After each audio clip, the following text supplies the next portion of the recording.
Hola a todos, yo soy Daniel Fuentes, bienvenidos a Mundo Oftalmo.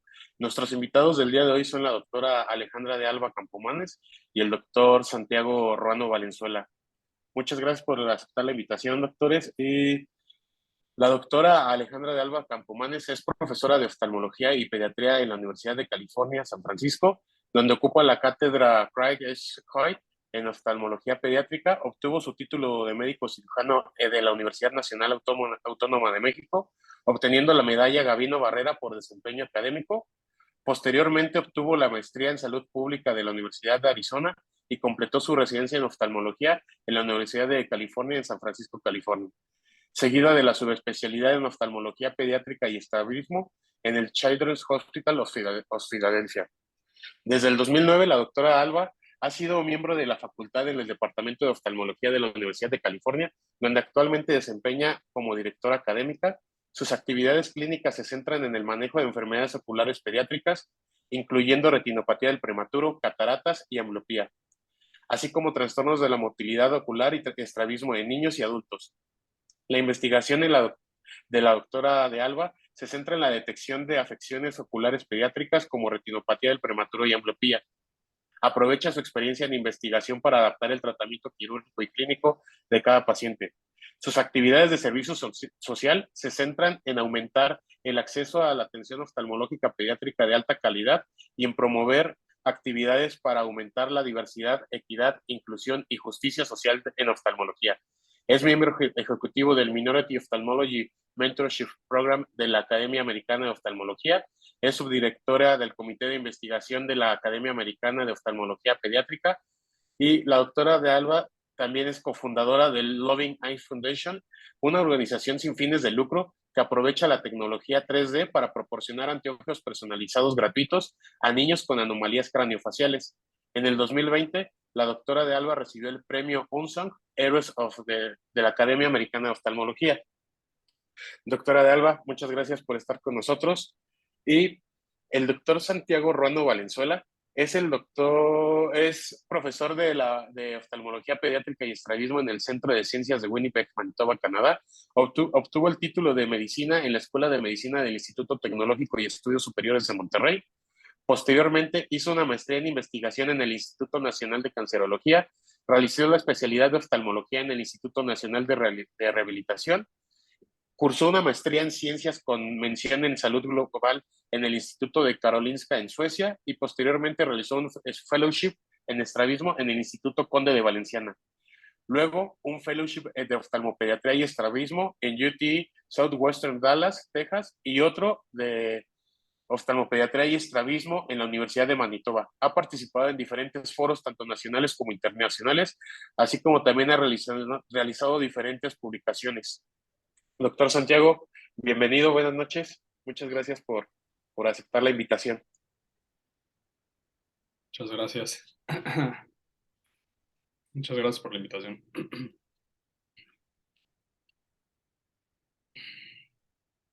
Entonces, empiezo. ¿Puedo compartir Sí, mi pantalla ahora? sí, claro.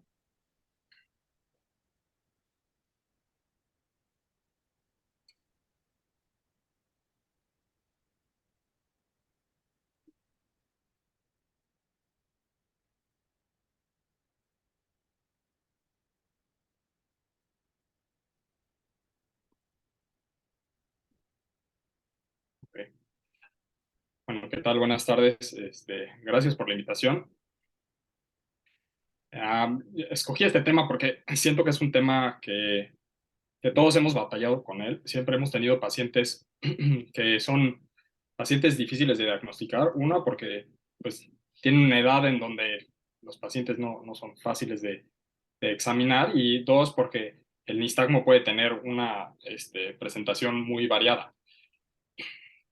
Y entonces siempre cuando estaba yo en la residencia, o bueno, también después de haber terminado la residencia y antes de entrar a pediatría, y en algunos casos todavía después de haber cursado con esta subespecialidad, me llegan pacientes con nistagmo donde pues no sé bien por dónde empezar. Entonces esta es una pequeña guía para saber cuáles son los pasos o cuál es el abordaje general que debemos de tener con los pacientes con nistagmo. Perdón. esta plática no va a ser tanto para describir cuál es la fisiopatología del nistagmo, pero más para tener un abordaje práctico.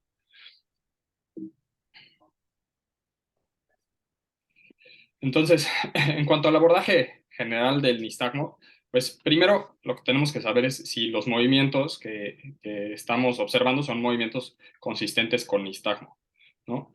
¿Qué son los movimientos consistentes con nistagmo? Pues estas son oscilaciones involuntarias de los ojos que interrumpen la fijación y cada ciclo va a tener una fase lenta y luego una fase correctiva que puede ser una fase lenta o rápida, ¿no? Entonces aquí vemos esta sería una fase lenta en donde el ojo se desvía y luego vuelve o recobra la fijación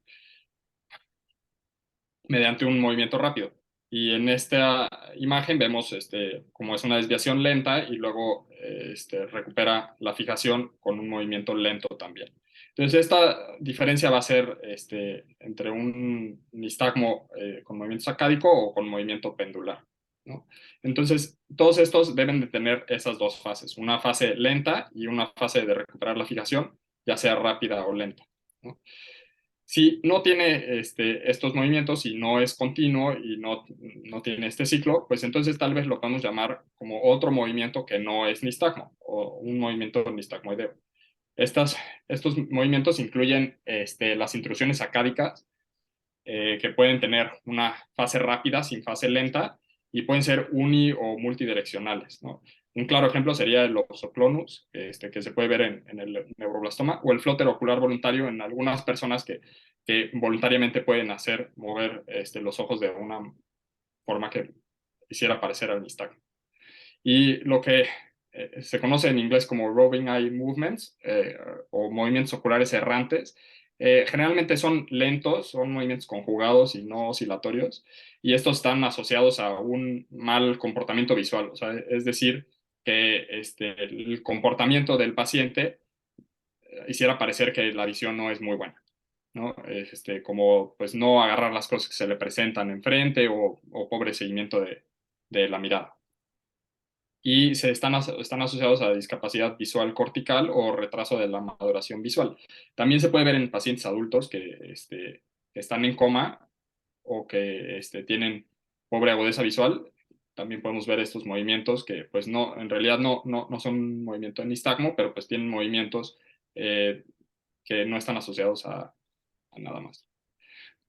Ahora, para describir bien el nistagmo o para poderlo identificar claramente, pues debe tener varias cosas. Hay que saberlo describir bien y decir en qué dirección está moviéndose los ojos.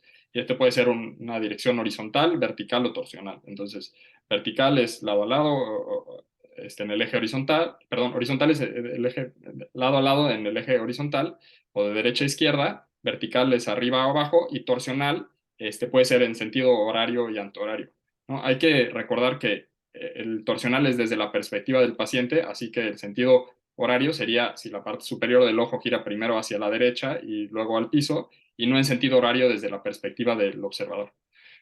Pero bueno, eso ya nada más es para clasificarlo, en realidad no tiene mucho sentido para hacer el diagnóstico. Y hay que recordar que también tiene una forma de onda, y esta forma de onda puede ser ya sea sacádica o pendular, dependiendo de si tiene fase lenta seguida de una fase rápida, o el pendular solamente dos fases lentas. Bueno, hay que recordar que por convención lo que se describe en el nistagmo es la fase rápida, ¿no? Y la dirección es de la fase rápida, aunque el movimiento patológico en realidad es el de la fase lenta, el que pierde la fijación. La amplitud puede ser alta o baja, con frecuencia alta o baja también, y la amplitud por la frecuencia da la intensidad del nistagmo. Y este movimiento puede ser conjugado en la misma dirección con la misma amplitud, disociado en la misma dirección con diferente amplitud, o disconjugado que tiene diferente dirección del movimiento de los ojos. Ahora, para examinar el nistagmo es importante verlo en 5 posiciones de la mirada, o sea, al frente, a los lados, arriba, abajo, y ver si se comporta de la misma manera en todas estas posiciones de la mirada, porque eso va a ser la diferencia entre los nistagmos que son más benignos, entre comillas, o los más comunes, como el nistagmo infantil o el nistagmo por mal desarrollo de la fusión, y nistagmos patológicos, también entre comillas, que están asociados a alguna otra enfermedad que es preocupante. Y es importante también saber si tiene presencia o ausencia de la posición de bloqueo. Y esta posición de bloqueo es donde el nistagmo es mínimo o es pues, menos notorio. No quiere decir que desaparece por completo, sino que es mínimo el nistagmo y luego pues, en otras posiciones puede ser mucho más notorio. Y datos útiles es si los pacientes tienen movimientos sacádicos conservados, movimientos de persecución normales o la respuesta optocinética en pacientes chiquitos para saber si este nistagmo es un nistagmo infantil o es un nistagmo por alguna otra causa. Ahora, dentro del abordaje general, pues si vemos que estos movimientos oculares son consistentes con nistagmo, es decir, no tienen intrusiones sacádicas o no son los roving eye movements, eh, es decir, que tienen esta fase rápida y fase lenta o dos fases lentas y que son constantes y que, bueno, cambian con las posiciones de la mirada. Entonces, lo que sigue es diferenciar si este es un nistagmo infantil típico o es un nistagmo por mal desarrollo de la fusión. Porque estos nistagmos, pues es mucho más fácil llegar al diagnóstico que en los otros que son nistagmos con más preocupación neurológica, en donde necesitan un abordaje un poco más amplio. Entonces, el nistagmo infantil, pues es el más común, tiene una prevalencia más o menos de 1 en 1000 a 1 en 1500. Es más común en hombres y la edad de inicio generalmente es menores de 6 meses. Eh, Casi siempre empieza más o menos a los 2 o a los 3 meses y muy raramente, aunque se llama nistagmo congénito en español, este nistagmo muy raramente está presente desde el nacimiento, casi siempre empieza un poco después. Ahora, las características es que siempre es horizontal, aunque puede tener un pequeño componente torsional. El movimiento del nistagmo es sacádico o puede, bueno, perdón, en general es pendular, pero puede tener también este movimiento sacádico más en pacientes un poco más grandes. Es variable con la posición de la mirada, tiene esta posición de bloqueo, es pendular durante la infancia y luego puede ser sacádico cuando ya son adolescentes y puede tener cierto componente del nistagmo periódico o alternante, pero es muy diferente al nistagmo periódico alternante, ¿no? Ese va a tener sus características particulares. La frecuencia es una frecuencia más o menos de 2 a 4 Hz que tiene una amplitud variable y aumenta con el esfuerzo de fijación y disminuye con la convergencia, ¿no? Es conjugado, es decir, que en los dos ojos es igual y solamente tiene un plano, ¿no? Ese plano va a ser el plano horizontal y en la mirada hacia la derecha, casi siempre el nistagmo pues, va hacia la derecha y en la mirada hacia la izquierda el nistagmo va hacia la izquierda también, de esa manera horizontal. Y cuando está volteando hacia arriba y volteando hacia abajo, sigue siendo un nistagmo horizontal. Y eso es muy importante porque va a ser una diferencia con el nistagmo evocado por la mirada.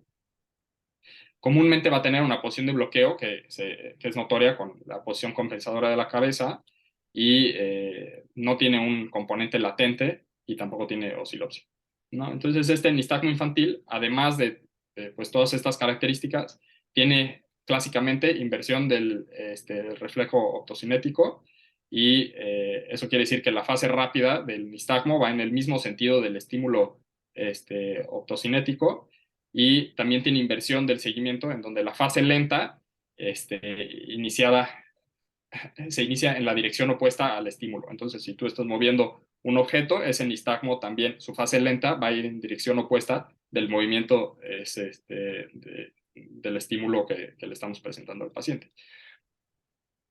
¿no? Y característicamente como se ve, este es un video tengo varios videos de pacientes que tenemos con nistagmo y entonces aquí vemos cómo ese movimiento pues tiene casi todo el tiempo es un componente pendular en donde la dirección y la fase lenta va pues la fase rápida y la fase lenta van en la misma intensidad y cuando voltea hacia la derecha pues ese es un nistagmo que es hacia la derecha y cuando voltea hacia la izquierda ese nistagmo ahora cambia de dirección y es hacia la izquierda, pero cuando voltea hacia arriba y cuando voltea hacia abajo, pues ese nistagmo se mantiene en el plano horizontal.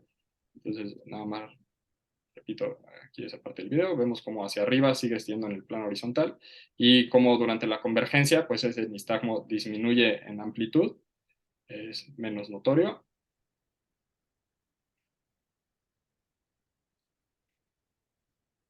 Y pues no tiene un componente latente cuando ocluimos un ojo, no aumenta de intensidad ni de amplitud el nistagmo, ¿no? Y se mantiene igual. Ese es el nistagmo infantil o nistagmo congénito clásico. Ahora, otro nistagmo muy común es el nistagmo por mal desarrollo de la fusión. Ahora voy a hablar por qué es importante diferenciar estos dos. Ahora, el nistagmo por mal desarrollo de la fusión también es conocido como el nistagmo latente manifiesto. Eh, Durante este CEMAS o pues, CEMAS es como un congreso en donde todos opinaron para darle ciertas características y un nombre al nistagmo, decidieron ponerle el nombre de mal desarrollo de la fusión. A mí no me encanta el nombre, pero pues es algo que va a tener este componente latente manifiesto o solamente latente.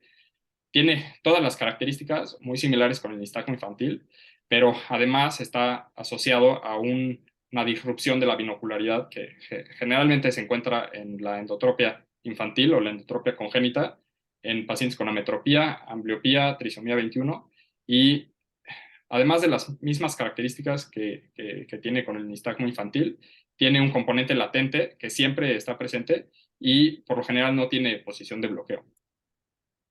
Ahora se observa mayormente en la visión monocular, es decir, cuando ocluimos un ojo, eh, es conjugado con un movimiento sacádico y la fase rápida siempre va a ir en dirección del ojo que está descubierto y revierte la dirección cuando cambiamos la oclusión al ojo contralateral. En realidad, saber que tiene un nistagmo latente no localiza la lesión, pero es muy útil en el diagnóstico porque es específico para la disrupción de la visión binocular y nos va a ayudar a diferenciar este tipo de nistagmo con otros un poco más patológicos, entre comillas, ya que nos va a hacer pues, llegar a un diagnóstico un poco más fácil. Entonces, este nistagmo latente, como vemos aquí cuando ocluyen el ojo izquierdo, pues se vuelve un poco más evidente en el ojo derecho. Cuando ocluye el ojo derecho, se ve un poco más evidente en el ojo izquierdo. Entonces, ese es el componente latente. No está presente todo el tiempo, por eso se llama latente y no latente manifiesto. Y ahí vemos cómo tiene un poco de DVD, que también está asociada a la endotropia congénita y a estos tipos de nistagmo latente en donde la disrupción binocular clásicamente aparece durante la infancia temprana.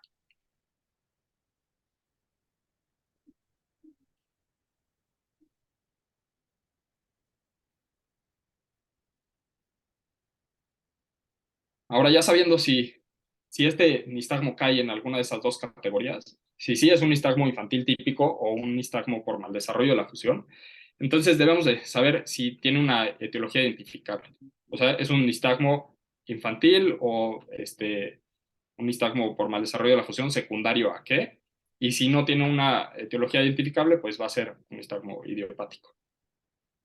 Ahora, el nistagmo infantil, clásicamente, pues se presenta en pacientes que tienen opacidad de los medios, o sea, como catarata congénita, hipoplasia foveal con aniridia o asociado a PAC6 o albinismo. Ahora, esta hipoplasia foveal puede ser una hipoplasia foveal muy leve, que no es muy evidente durante la exploración con el oftalmoscopio indirecto y tal vez solamente se puede ver mediante un OCT, que tengan distrofias de la retina como amaurosis congénita del Leber, acromatopsia, la ceguera nocturna congénita estacionaria o CSNB, esa es muy clásica en pacientes menonitas, que bueno, acá nosotros tenemos una población muy grande de pacientes menonitas, que esos pacientes son muy similares a los menonitas de México y muy probablemente también se encuentra esta enfermedad muy subdiagnosticada en México por estas alteraciones del CACNAF1.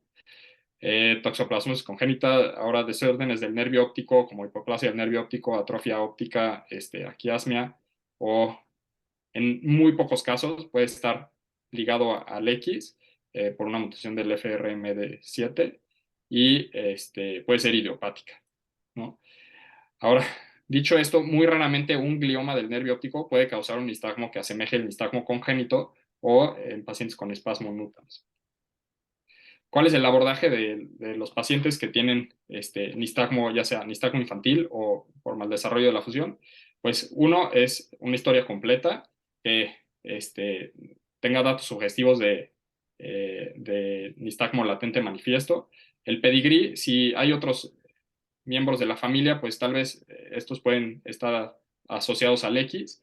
Eh, cómo es el desarrollo visual, cómo ha sido su desarrollo neurológico, si tienen retraso psicomotriz o retraso del desarrollo, y pues tener, aparte de eso, un examen dirigido. De ese examen dirigido es importante saber si el paciente presenta oscilopsia, o sea, si el paciente nota el nistagmo mientras ellos están viendo, porque eso no es clásico del nistagmo infantil.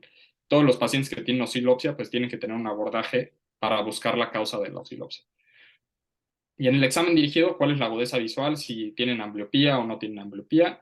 Y es importante saber que, pues, como el nistagmo latente manifiesto o el nistagmo latente aumenta con la oclusión, esta oclusión puede disminuir la visión monocular.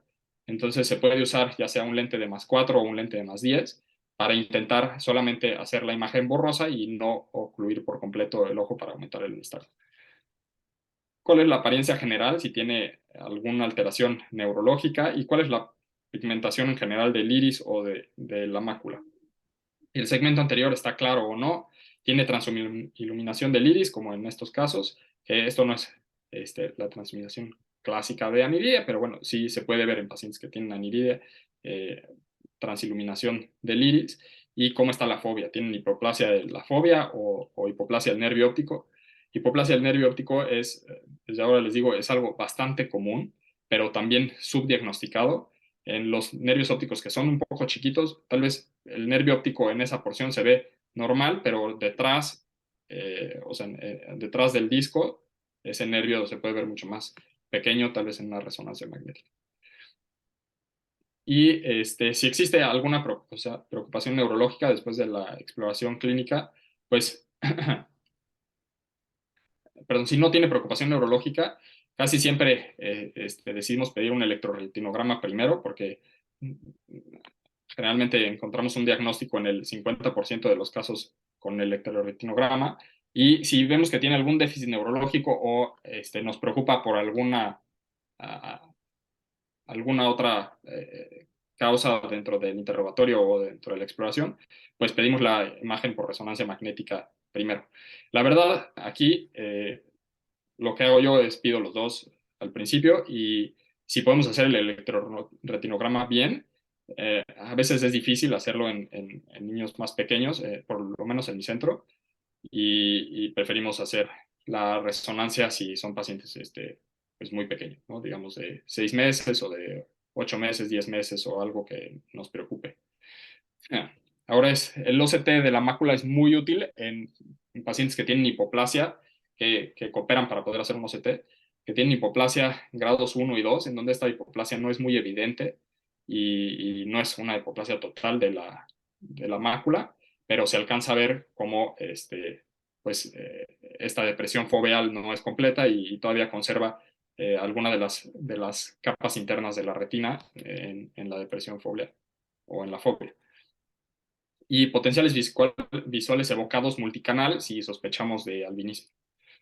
No se recomienda hacer estudio genético de rutina solamente en los pacientes que tengan un diagnóstico presuntivo de nistagmo ligado al X para mutación de FRMD7, porque la mayoría de estos estudios genéticos van a dar negativos, al menos de que sí tenga un pedigrí muy, muy notable, y los pacientes que tengan albinismo o aniridia o otras alteraciones asociadas a PAX6. Ahora, si estos pacientes, pues su nistagmo no es clásico de un nistagmo infantil típico o por mal desarrollo de la fusión, hay que buscar otras causas, ¿no? Y esas causas pueden ser lesiones ocupativas del sistema nervioso central, anomalías estructurales de la vía visual, enfermedades vestibulares o enfermedades metabólicas. Ahora, ¿cuáles son estos signos de un nistagmo patológico? que, bueno, la edad de inicio sea después de los 3 meses de edad, que tenga una historia de un insulto perinatal o retraso del desarrollo o algún otro signo neurológico, que tenga nocilopsia, que ese nistagmo no sea horizontal, no sea uniplanar, o sea, que se convierta ya sea en upbeat o en downbeat, en la mirada arriba o abajo, que tenga una frecuencia muy alta o una frecuencia muy baja, y eso lo vemos clásicamente en los pacientes que tienen espasmos nutans, en donde se describe ese movimiento como shimmering, o sea que es un nistagmo muy rápido, o que sea un nistagmo disociado, ya sea solamente en un ojo o muy asimétrico o que no sea conjugado. Entonces, en todos esos casos hay que buscar otra causa o una causa secundaria que no sea de las que ya vimos por mala visión o por mal desarrollo de la fusión. Ahora, por ejemplo, en este caso, este es un paciente femenino de 8 años que tiene nistagmo desde la infancia. Eh, Como oftalmológicos tienen astigmatismo desde los 2 años de edad, tuvo abstinencia neonatal a metadón y se fue tratado por metadona durante 3 meses. La visión es de 6:21 en cada ojo, usando un prisma de +10. Y los movimientos oculares son normales, pero tiene hiperfunción de los oblicuos inferiores de ambos ojos y tiene DVD, ¿no? Entonces, el segmento anterior está normal en la exploración pues vemos ese nistagmo que ya habíamos visto anteriormente, en donde es horizontal en la mirada arriba, horizontal en la mirada abajo, cambia de posición en la mirada hacia los lados, entonces da a la derecha en la mirada a la derecha y luego a la izquierda en la mirada a la izquierda. Tiene DVD y es mucho más notorio con la oclusión. Entonces este es un nistagmo por mal desarrollo de la fusión. El nistagmo infantil o por mal desarrollo de la fusión puede parecer el nistagmo evocado por la mirada, pero la diferencia es que la examinación en la mirada arriba y abajo es la clave en el diagnóstico, como en este otro ejemplo, en donde este paciente tiene nistagmo evocado por la mirada, en donde sí tiene un insulto neurológico a nivel vestibular, y en donde en la mirada hacia arriba vemos cómo este nistagmo se convierte ahora en OPIC, y luego en la mirada hacia abajo también sigue teniendo un nistagmo vertical. Entonces, en todos los pacientes es importante ver esta mirada arriba y abajo para descartar que no sea un nistagmo evocado por la mirada, ya que esto está causado por un defecto en el mecanismo encargado del mantenimiento de la mirada, y entre los hallazgos claves es que puede estar ausente en la posición primaria, tiene una fase rápida centrípeda que no es uniplanar, y las etiologías casi siempre van hacia la fosa posterior, en el cerebelo o el tallo, o en casos de intoxicación por alcohol, antiepilépticos, sedativos o litio. Ahora, este otro caso es un niño de 2,5 años que tiene miopía de -10 en ambos ojos y usa lentes desde los 2 años de edad. Tuvo trombocitopenia autoinmune neonatal y los movimientos extraoculares están normales. El paciente está en orto, el segmento anterior está normal y el fondo de ojo también normal. Tuvo un poco de persistencia de la membrana pupilar, pero nada que involucre la vía o el eje visual. La visión, pues no es tan mala como un 20/40, y tiene este nistagmo en donde,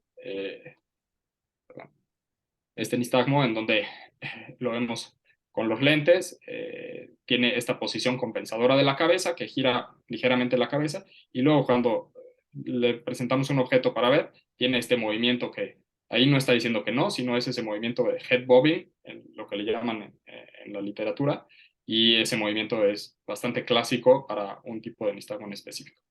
Y aquí vemos, es muy poco notorio, pero en el ojo derecho tiene episodios que no están presentes todo el tiempo, en donde esos episodios tienen un movimiento muy rápido de los ojos y pareciera que fueran muchas sacadas, una tras otra, y luego se detiene y luego vuelve a empezar. Entonces eso se buscó alguna otra causa. La imagen por resonancia magnética fue normal, el electroretinograma normal y el OCT de la mácula normal.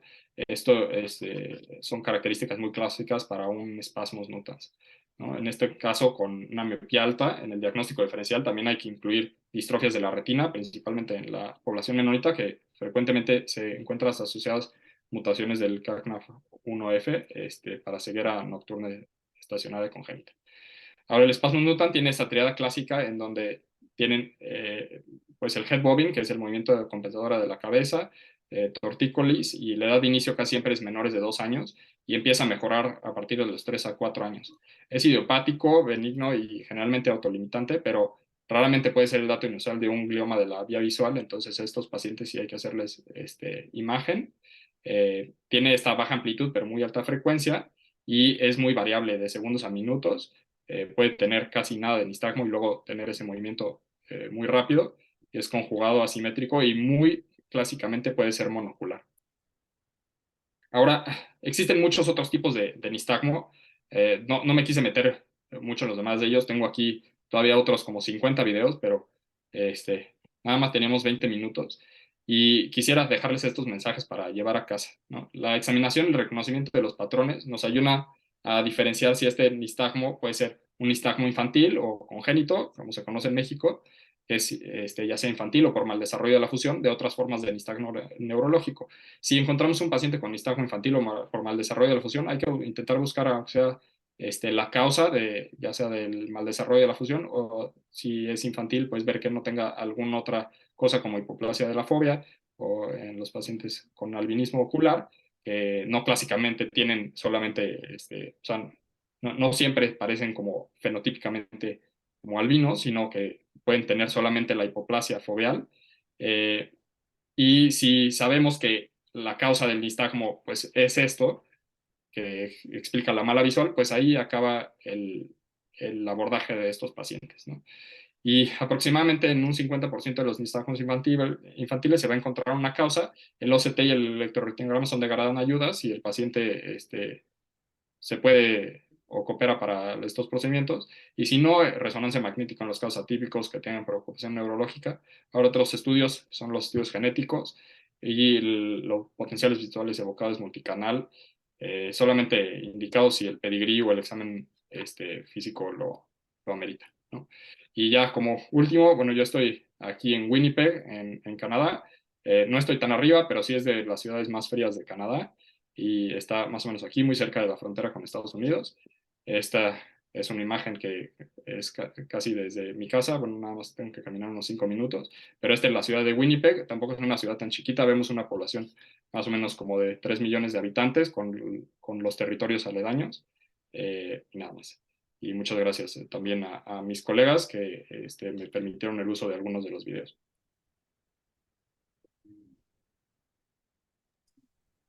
Muchas gracias, Santiago. La verdad es un tema bastante complejo para abordar y están bastante padres tus videos. Ahorita estoy viendo que hay algunas preguntitas que están haciendo para ti. Ahorita las tocamos. Seguimos con la charla de la doctora Alejandra de Alba.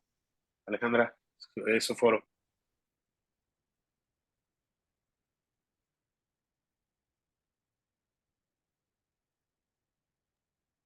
Muchísimas gracias. ¿Sí pueden ver mi presentación?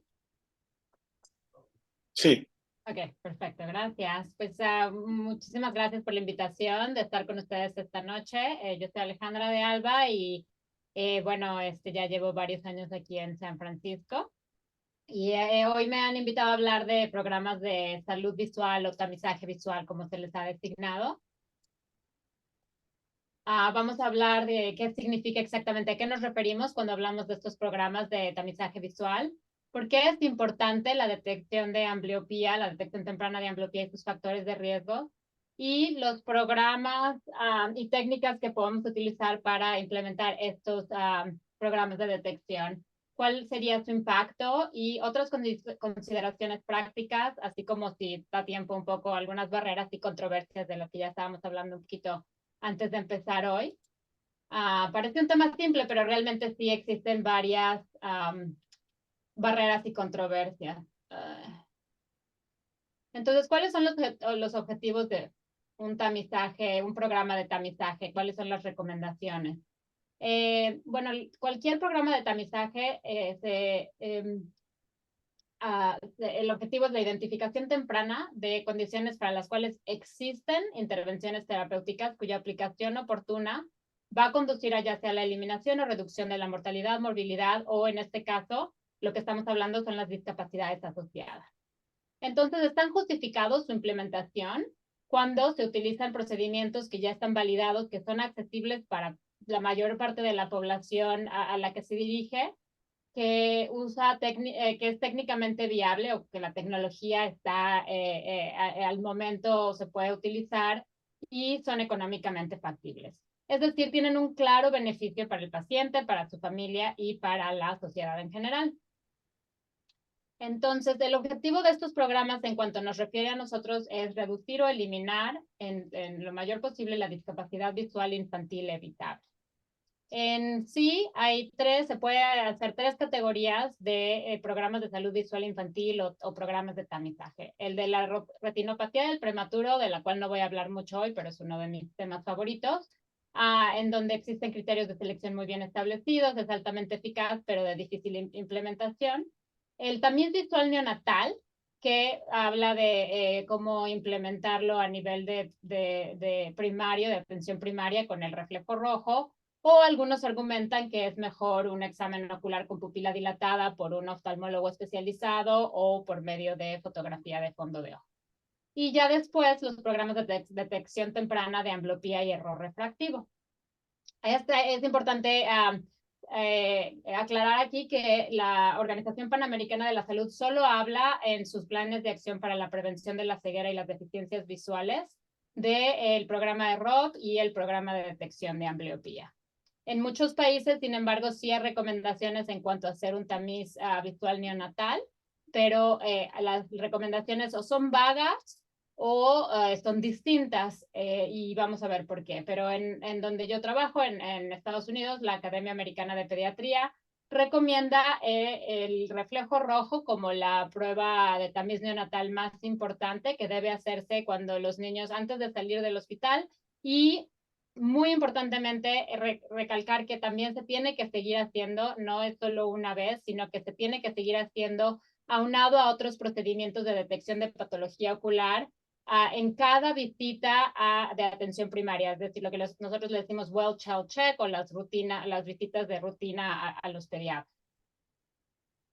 Pero bueno, existe una buena pregunta que nos hacemos. ¿Es esta prueba tan general y tan burda realmente una prueba sensible para detectar la patología que los niños presentan a esta edad y en la que queremos, cambiar el resultado? Se ha visto, se ha estudiado que sí tiene una sensibilidad bastante alta para detectar patología del segmento anterior, pero pues cómo se hace y quién la hace puede hacer que esta sensibilidad varíe. Pero cuando hablamos de opacidades de la córnea, de cataratas congénitas, de glaucoma infantil, tiene bastante alta sensibilidad. Cuando pasamos ya a la patología del polo posterior, pues la sensibilidad tal vez no es tan alta y definitivamente la especificidad es muy baja. Estoy hablando de infecciones de la retina, retinoblastoma, importantemente, en las cuales pues sí hay más controversia en cuanto a qué tan sensible es la prueba del reflejo rojo, pero seguimos recomendándola como la prueba universal de tamiz neonatal. En algunos estudios se ha reportado una sensibilidad alta del 85% para detectar esta patología del polo posterior, pero como yo siempre digo, solo va a tener esta sensibilidad si se hace la prueba. Entonces, como oftalmólogo, siempre creo que nuestra responsabilidad es continuar insistiendo en que esta es una prueba que es de alta utilidad y que hay que capacitar a los estudiantes, al personal de atención primaria a que la continúen haciendo y a que confíen en los resultados cuando obtienen un resultado negativo para que se haga la referencia oportuna. Si no se hace el reflejo rojo, pues no es una buena prueba de detección de ninguna patología, obviamente. Y por lo tanto, en algunos lugares se habla de que el tamiz neonatal debe hacerse como un examen por especialistas, oftalmólogos o oftalmólogos pediatras.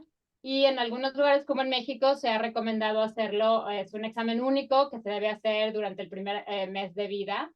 Y la justificación un poco es que cuando se han hecho estos estudios, muchos neonatos tienen patología ocular apreciable, hasta un 25%. Pero bueno, yo voy a argumentar un poco que tal vez el porcentaje de la patología que es accionable realmente no es tan alta.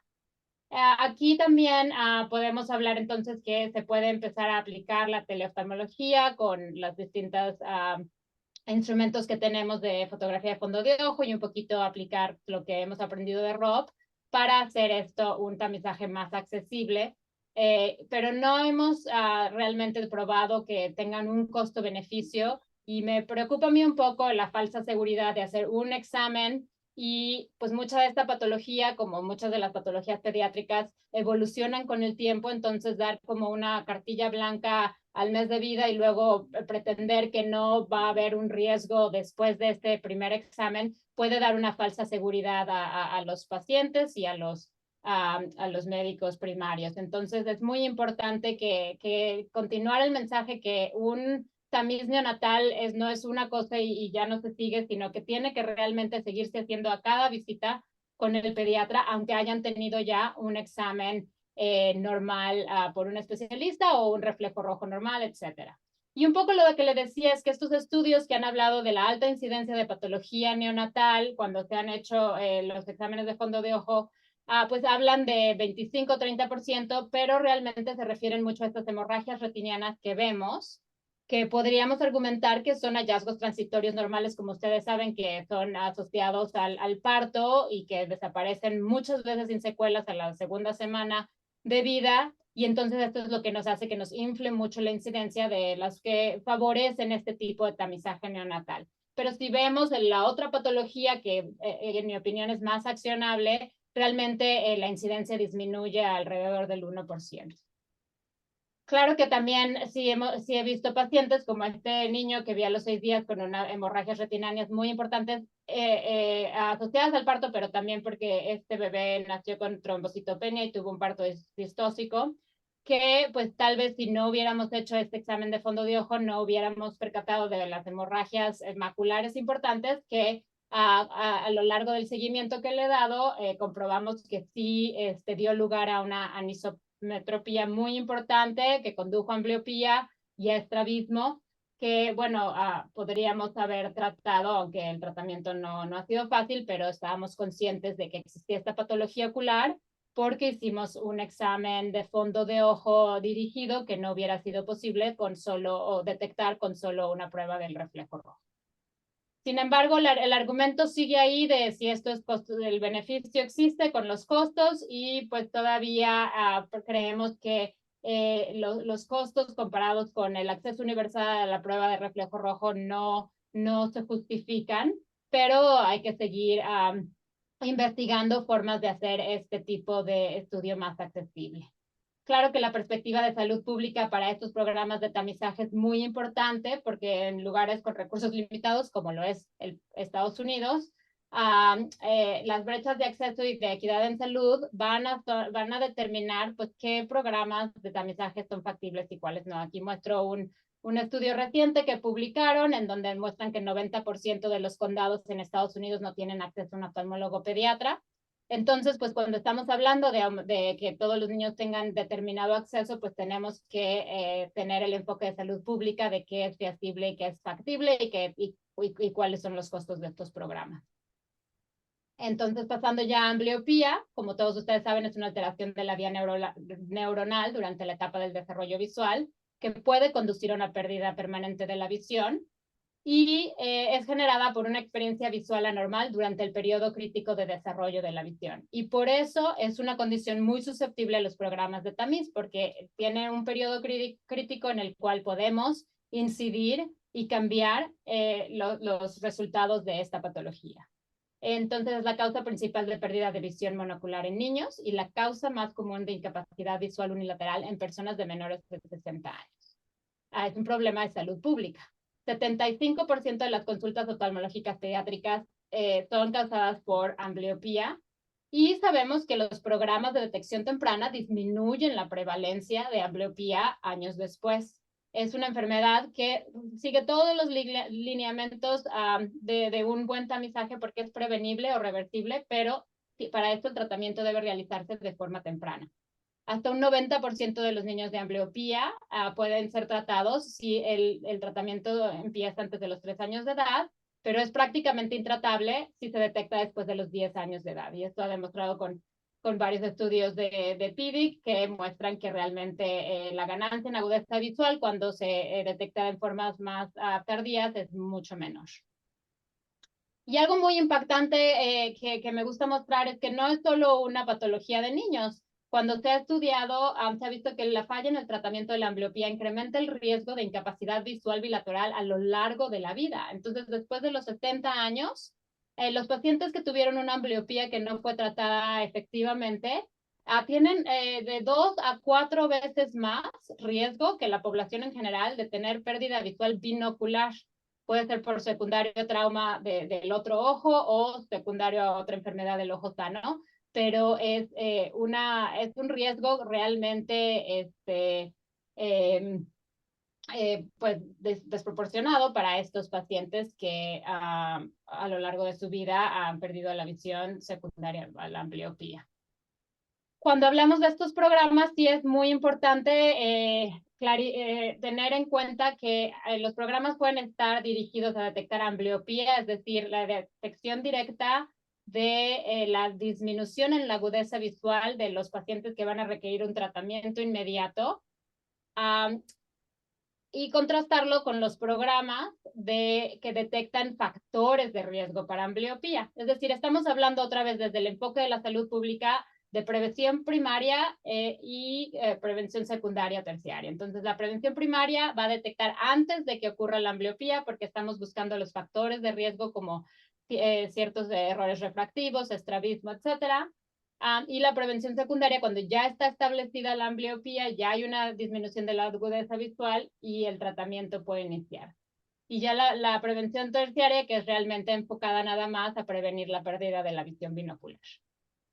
Los métodos de tamizaje visual entonces van a estar enfocados a de qué programa estamos interesados. Las cartillas de agudeza visual detectan la ambliopía directa por medición de la agudeza visual, pero realmente es difícil empezarlos antes de los 3 o 4 años de edad por la cooperación y el tiempo que tarda cada niño en esas etapas preverbal o que todavía no pueden cooperar con este tipo de estudio.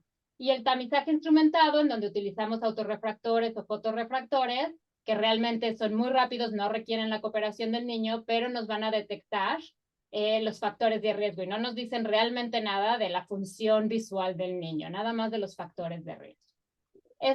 Cada uno va a tener entonces una sensibilidad de detección de ambliopía muy distinta y una predicción positiva, el valor de predicción positivo también va a cambiar de acuerdo al tipo de instrumento y al tipo de programa que estemos utilizando. Pero en general tienen una sensibilidad entre el 50 y el 60% y refieren entre 13 a 40% de los niños que acuden al tamizaje. Y esto es muy importante porque vamos a hablar ahora de la segunda parte, que es el seguimiento de los niños que son detectados por estos programas. Otra cosa que es importante clarificar es que el examen oftalmológico especializado no es un tamizaje. Podemos promoverlo, podemos favorecerlo, podemos hablar de los beneficios de acudir al oftalmólogo antes de entrar a la escuela y llevar a los niños, etcétera. Bueno, es otra discusión, pero pero esto no es un tamizaje, no realmente cumple con los criterios de salud pública de un programa de tamizaje. Y asimismo, los programas de tamizaje no son exámenes oftalmológicos y tienen limitaciones y pueden no encontrar patología. Y esto es otra vez una responsabilidad de los médicos oftalmólogos que estamos capacitando al personal de salud que va a implementar estos programas para que entiendan las limitaciones y que no reemplazan otra vez otras pruebas de función visual y de salud en general del niño. Este es un paciente otra vez que nos llegó, que pasó su photoscreening muy bien, pero tenía una leucocoria muy evidente referida por la madre, pero como el photoscreening dijo pase, pues ya es algo que los pediatras ya no están acostumbrados entonces a hacer ningún otro de evaluación, puesto que ya tienen un papel que se ve muy formal que dice que el niño no tiene patología y que pasó su tamiz visual, y obviamente el niño se presenta después con una leucocoria muy avanzada por un retinoblastoma grupo D, que pudo haberse detectado de forma anterior si no hubiera sido por esta otra vez falsa seguridad de tener un papel que nos dice que hay un examen de tamiz que pasó el niño. Entonces es muy importante explicar las limitaciones de este tipo de programas y lo que puede y no puede detectar. Otro de mis pacientes con un tamizaje instrumentado, este es Go Check Kids, que a los 2 años de edad lo pasa muy bien, a los 3 años de edad lo vuelve a pasar muy bien y no se hace ninguna prueba de reflejo rojo ni de función visual en la que claramente se podría haber detectado la catarata monocular. Y entonces, por eso, como les digo, es muy importante hablar de las limitaciones de estos programas y continuar con la capacitación del personal para entender que estas photoscreenings y estos instrumentos no son reemplazo del examen de reflejo rojo, la cartilla visual, la función visual y pues la sintomatología.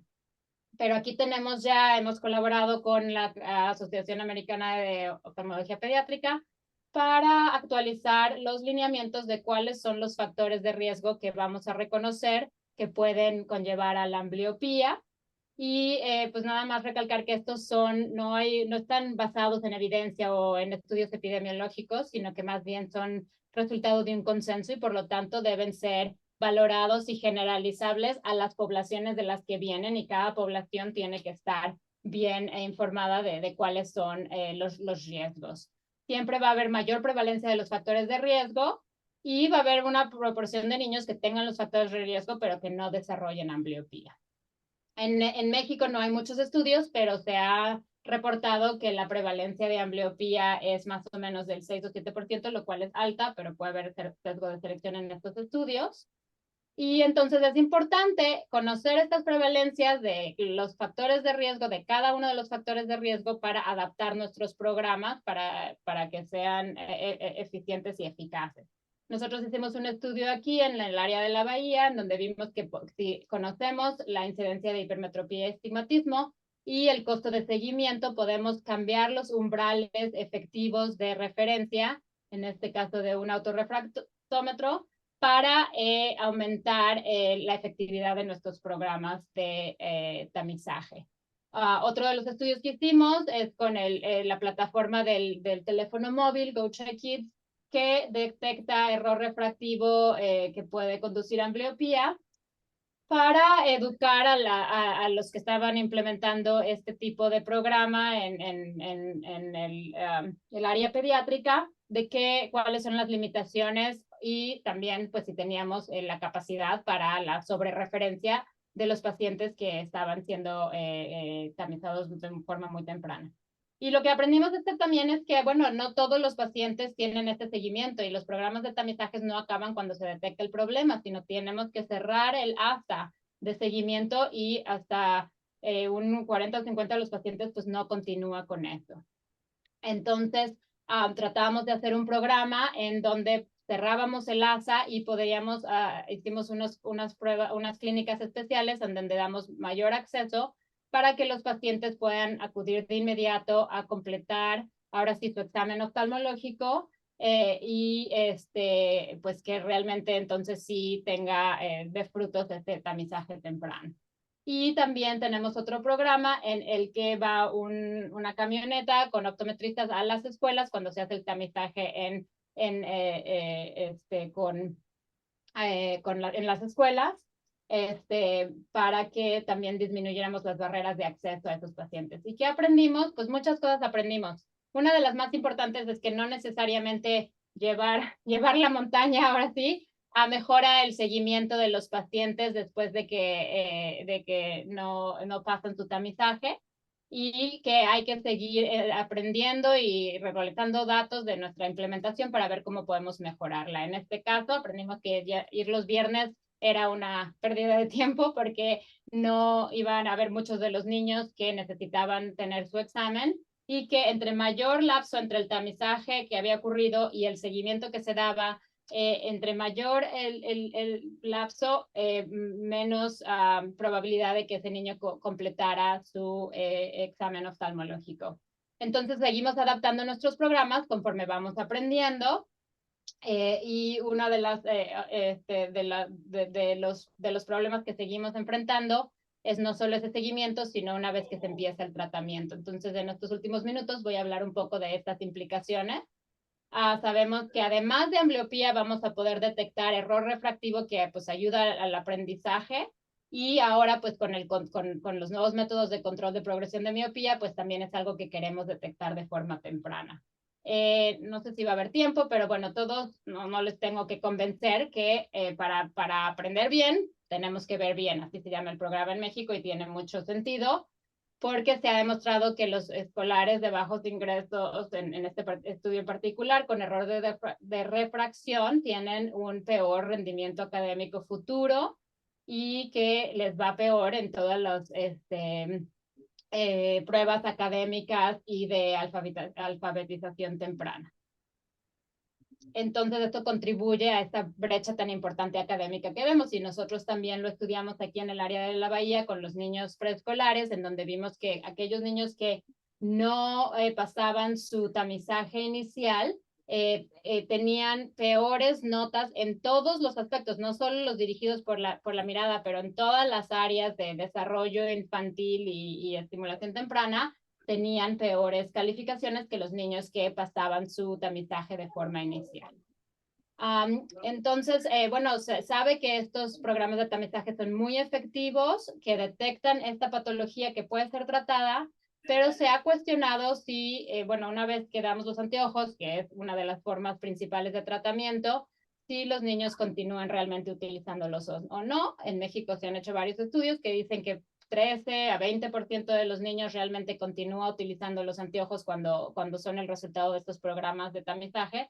Pero nosotros aquí encontramos que realmente sí, cuando por lo menos se inician de forma temprana en edad preescolar, cuando sí están ayudando al desarrollo académico y visual y de salud de los niños, 71% de nuestros pacientes continuaron con el apego a sus anteojos y a su rehabilitación. Estos son niños preescolares, en donde las maestras cada semana apuntaban si el niño estaba utilizando los anteojos con cierto porcentaje de tiempo en la clase, y cada semana recolectamos la información de las maestras de preescolar de cada niño. Y entonces pudimos ver que la mayoría de los niños, cuando tienen apego a sus anteojos, tienen apego a sus anteojos. No tenemos que hacer ninguna intervención, porque una vez que se acostumbran a sus anteojos, los siguen utilizando con bastante buen apego y bastante buen resultado. En los niños que no tienen buen apego, entonces ellos continúan. Esto quiere decir que si vamos a hacer intervenciones para mejorar el apego a estos tratamientos, podemos dirigirlas a este grupo de niños que inicialmente está teniendo problemas a adaptarse a los anteojos. No tenemos que dedicar otros recursos para los niños que ya demostraron que tienen buen apego a sus anteojos. Entonces, creo que para nosotros esto fue muy aliciente, porque si tenemos estos programas, podemos darle seguimiento y podemos confiar que los niños sí van a utilizar el tratamiento que se les está marcando, y podemos aprender a aquellos que no utilizan los anteojos cuáles son los factores asociados a las fallas en estos tratamientos, que muchas veces tienen causas de determinantes sociales, como ustedes ya conocen. Pues la lección que aprendimos mayor es que realmente los niños rompen y pierden los anteojos, entonces tener 2 pares de anteojos para estos programas de apoyo es realmente lo que nos mejora mucho el apego al tratamiento, y no es una intervención difícil ni costosa. Entonces, en conclusión, los programas de tamizaje visual son de primordial importancia para reducir la discapacidad visual en la infancia.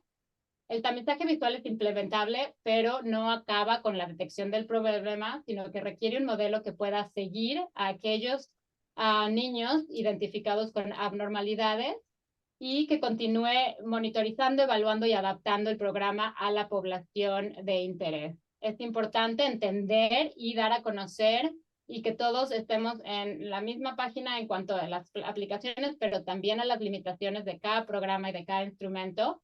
Y además de pues, discutir que estos problemas de visión en este grupo de edad no solo afectan negativamente la salud, sino el desarrollo, y contribuyen a la brecha de rendimiento académico que vemos en algunos grupos. Estos programas deben ser adaptados a las condiciones epidemiológicas y sociales de cada entorno. Por lo menos en nuestra población, los niños de edad preescolar, cuando hacemos estas intervenciones tempranas, sí tienen un buen apego a su tratamiento, Y es importante recolectar todos estos datos para informar a todos aquellos responsables de formulaciones de políticas y de programas de educación temprana y el financiamiento de los programas. Muchísimas gracias. Muchas gracias, doctora Alejandra. Estuvo bastante interesante todo el enfoque de los programas sobre tamizaje visual que tenemos. Vamos a iniciar con la sesión de preguntas y respuestas. Nos va a acompañar el doctor Juan Carlos Juárez, oftalmólogo pediatra del Instituto Nacional de Pediatría, expresidente de la Asociación Mexicana de Oftalmólogos de Pediatría de aquí de México. Doctor Juan Carlos estará por aquí.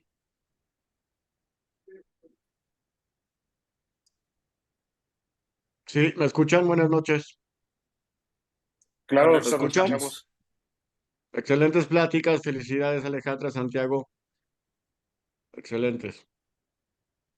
Empezamos con unas preguntas para el doctor Santiago, que aquí tenemos de dos preguntas. Una en donde nos preguntan que siempre que encontremos un spasmus nutans, ¿es preferible realizar estudios de imagen para descartar gliomas? Yo en casi todos los pacientes que tienen espasmo nutans sí les pido una imagen, porque tenemos acceso fácil al resonador y lo podemos hacer bajo sedación.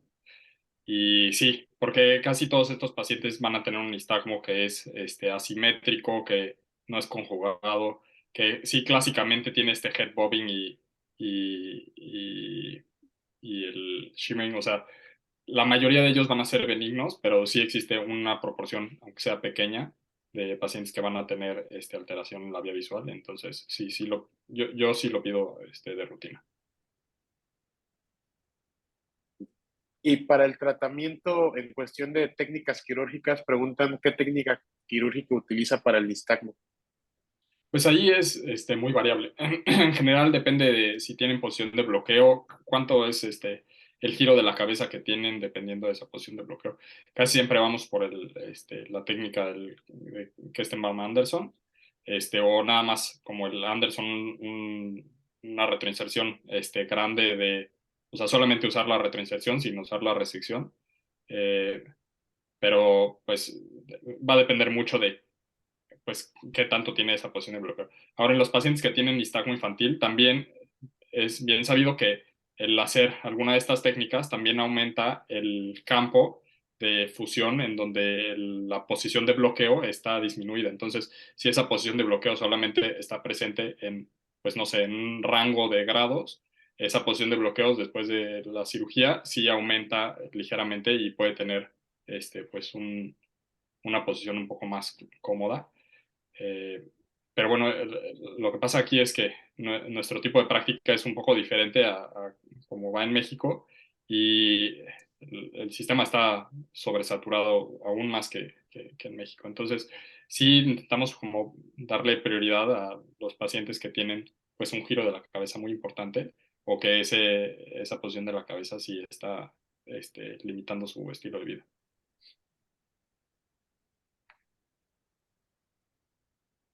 También preguntan que en el caso de su experiencia de varias secuelas de estrabismo, ¿qué opina de la funcionalidad de la cirugía dinámica en esos casos? ¿Mejor solo o en otros estrabismos? Pues la cirugía dinámica, yo tuve también bueno, mucha experiencia en la cirugía dinámica mientras estaba haciendo la subespecialidad en México y siento que ahora ya mi técnica como combina un poco de las dos, ¿no? No soy tanto de la escuela milimétrica en donde, pues sí, ahora sí mido exactamente donde estoy poniendo el músculo, pero no soy tan exigente como algunas personas donde sí lo marcan 6 veces ahí de la inserción. Eh, yo creo que depende mucho de los casos. Si voy a hacer una técnica de Kestenbaum-Anderson, donde sí voy a combinar la retroinserción y la resección, pues sí me gusta tener más o menos los milímetros marcados de la cantidad de cirugía que voy a hacer. Entonces ahora ya mi preferencia sí es marcarlo. Y tiendo a ser un poco menos dinámico, pero sí utilizo la técnica dinámica en ciertas otras patologías, como en el CFOM o en estrabismos tiroideos o en otros que son pues más restrictivos. Perfecto, gracias. Tocando un tema ahorita de los programas de tamizaje, el doctor Juan Carlos es un gran difusor sobre todo este programa de tamizaje visual aquí en México y justo platicábamos hace rato de que no había como tal un consenso. Ahorita nos hace igual un comentario en donde que en México por Ley General de Salud se establece que todos los neonatos deben de recibir un examen de fondo de ojo con la pupila dilatada. La doctora Yuridia Espinosa nos dice que igual le parece que como política de salud es inalcanzable, especialmente si pensamos en que no se ha conseguido ni siquiera cubrir a los prematuros. Como tamizaje masivo, por lo menos iniciar con capacitación de los pediatras para el reflejo rojo es algo necesario o algo como una indicación absoluta en cuestión para ir disminuyendo esa gran cantidad de población que se va a quedar sin tamizaje. No, yo creo que no, yo creo que estoy de acuerdo 100% con Judith en cuanto a que, bueno, a veces las políticas de salud son aspiracionales, pero no alcanzables y a veces muy frustrantes, ¿no? Y no están necesariamente bien informadas en cuanto a ciertos elementos de salud pública que son requisitos para implementar esos programas. Esto no quiere decir que no sigamos aspirando a tener mejores programas de tamizaje, sobre todo con la tecnología que sigue avanzando y que es más accesible, pero las cámaras de fondo de ojo todavía son inaccesibles a la mayor parte de la población mundial. Y no tenemos un número de oftalmólogos pediatras ni en México, ni en Canadá, ni en Estados Unidos, ni en ninguna parte que puedan hacer un tamizaje neonatal a todos los niños. Entonces, cuando se promueven estos programas, pues sí me parece un poco que se pierde el enfoque de la equidad, porque en mi experiencia, los que he visto son pues provenientes de medicina privada y no se entiende muy bien pues quién es responsable de los costos de un mandato. Pero si vamos a hablar de acceso para toda la población, creo que empezar por una prueba bien conducida, como dice la doctora Espinosa, bien preparados los médicos de atención primaria, las enfermeras, hacer un buen examen de reflejo de ojo con el equipo necesario. En México hay programas universales de cobertura de vacunación que son orgullo mundial, de vitamina A, de muchas otras cosas en donde una prueba de reflejo rojo o una cartilla de agudeza visual podría fácilmente como montarse en esta implementación que ya en estas redes que ya existen y incrementar el acceso a este tipo de detección temprana de ciertas patologías con las limitaciones que tiene en este momento. Yo creo que sí, enfocarse en retinopatía del prematuro, detección de ambliopía y reflejo rojo, ahorita son las directrices que tenemos de la Organización Panamericana de la Salud y que son las que más sentido me dan a mí con el enfoque de sanitario. Totalmente de acuerdo con Alejandra. Es algo elitista desde un principio. El también metabólico también empezó en los años 80 siendo elitistas y bueno, al final eh, se llevó por lo menos a 4 enfermedades, el básico, que prácticamente nos sirve para el hipotiroidismo, pero siempre fue elitista. Y el problema real es que tenemos un presupuesto. Si está en la Ley General de Salud, hay un presupuesto asignado para ese ramo, el cual, seamos sinceros, no sabemos a dónde se asigna. Y este presupuesto está desde hace muchos años. Y la verdad es que no se ha visto en los hospitales públicos en ningún sentido. Yo lo hago en mi consulta privada y soy gran promotor porque la medicina preventiva es la más económica desde cualquier punto de vista. Ahora, Alejandra, tu plática muy buena. ¿Cuál es la diferencia entre leucocoria y reflejo rojo? Porque esto lo discuto con pediatras, esto lo discuto con médicos de primer contacto, esto lo discuto con oftalmólogos y realmente no entienden la diferencia y es lamentable que en pregrado seguimos hablando de leucocoria y no enseñamos reflejo rojo. y la gente se confunde, aún los oftalmólogos se confunden en el Panamericano con unas argentinas. Yo dije, ya no hay que hablar de leucocoria. Leucocoria es un término que ya está totalmente añejo, hay que hablar de reflejo rojo y no lo entienden, no lo entienden. ¿Nos puedes dar cuál es la diferencia y de qué estamos hablando en cuanto a leucocoria y reflejo rojo? Sí, muy buena observación, Juan Carlos. Creo que es una muy buena contribución de mantener las explicaciones claras, sobre todo cuando somos responsables de capacitación de los estudiantes, de las personas que van a estar en primera línea. Realmente la leucocoria ya es un hallazgo muy avanzado de la patología que queremos detectar de forma temprana. Claro que a veces esta patología se presenta desde el nacimiento así de avanzada, como una catarata congénita completa, pero el reflejo rojo no nada más va a detectar leucocoria. De hecho, si se hace de forma temprana, va a detectar alteraciones en ese reflejo antes de que tengamos la oclusión completa y el reflejo completamente blanco de la pupila. Además de que la leucocoria pues es normalmente de patología del segmento anterior. No siempre, pero es cuando es más evidente. Puedes tener un coloboma muy grande de retina que te puede dar cierta patología, pero hay otras patologías que se detectan con el reflejo rojo, estrabismo, cambios más sutiles del reflejo que no necesariamente se ven como leucocoria, y por eso es importante que se haga capacitación y que las personas encargadas de hacer esta prueba hagan muchas pruebas para que se pueda reconocer lo normal de lo patológico. Santiago, allá Canadá, ¿qué protocolos tienen de tamizaje?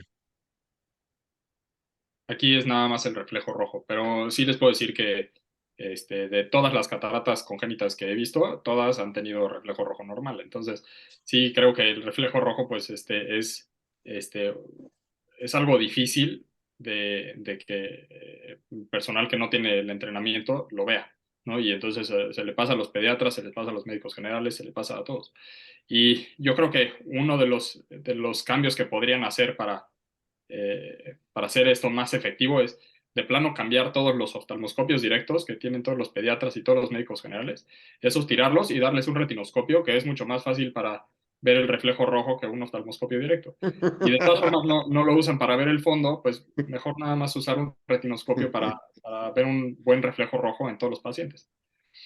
Sí, quiero aclarar que Eso es muy estamos bueno. hablando de población general, no estamos hablando, no quiero que se quede el mensaje de que hay pacientes que no deben tener evaluaciones oftalmológicas tempranas y completas porque están indicadas la referencia directa sin más evaluación en pacientes de alto riesgo. Estoy hablando de pacientes que tienen historia familiar de cataratas o de retinoblastoma, pacientes que tienen síndromes genéticos, pacientes que tienen otras patologías sistémicas o sintomatología ocular o antecedentes heredofamiliares que obviamente nos van a llevar a una referencia directa y sin tamizaje. Estamos hablando de poblaciones abiertas en donde no reconocemos ningún factor de riesgo más que, pues, ¿no? De ser niño y tener cierta patología asociada a la edad, pero sí hay que hacer muy bien la distinción que hay pacientes que se van a referir a su examen oftalmológico completo sin pasar por el tamizaje, y estos son grupos de alto riesgo bien identificados, incluidos los pacientes prematuros con historia de retinopatía del prematuro.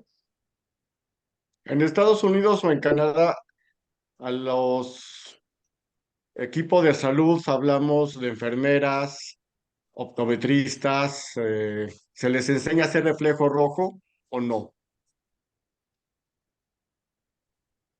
Sí, sí, es una de las competencias que nosotros hacemos entrenamiento dirigido, y pues yo personalmente no dejo pasar a ningún estudiante, No, enfermera. no, no, sí, me refiero a enfermeras, o sea, como bien dices, no hay suficientes oftalmólogos para tener la cobertura universal.